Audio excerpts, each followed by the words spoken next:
in order for us to, I think, let's say, reclaim what fully human conversation online, we have to have fully human conversation in person.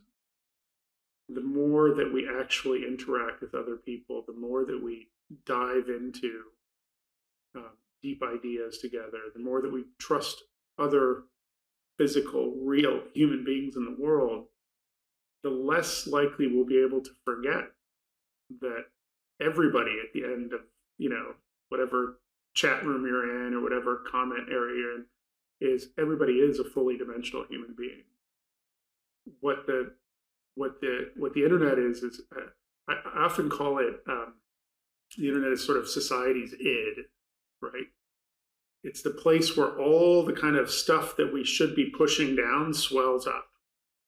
And, the id is supposed to be superintended, by the superego, which says, hang on, that goes too far, and that don't do that, or somebody, but there's no superintending force on the internet because it's mostly anonymous. There's no consequence for being a kind of,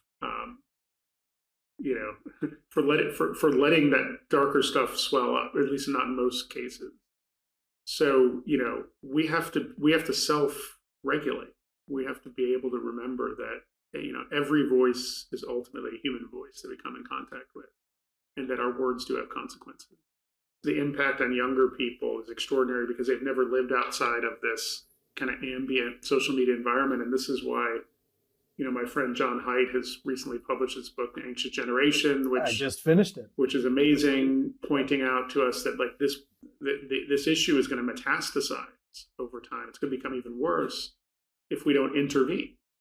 If we just don't say, look, we need to protect young people from the kind of, sonic miasma of social media by just keeping them away from devices, and or using them responsibly, or educating them about the perils.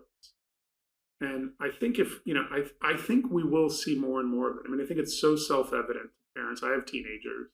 It's so self-evident how destructive social media is to human relations.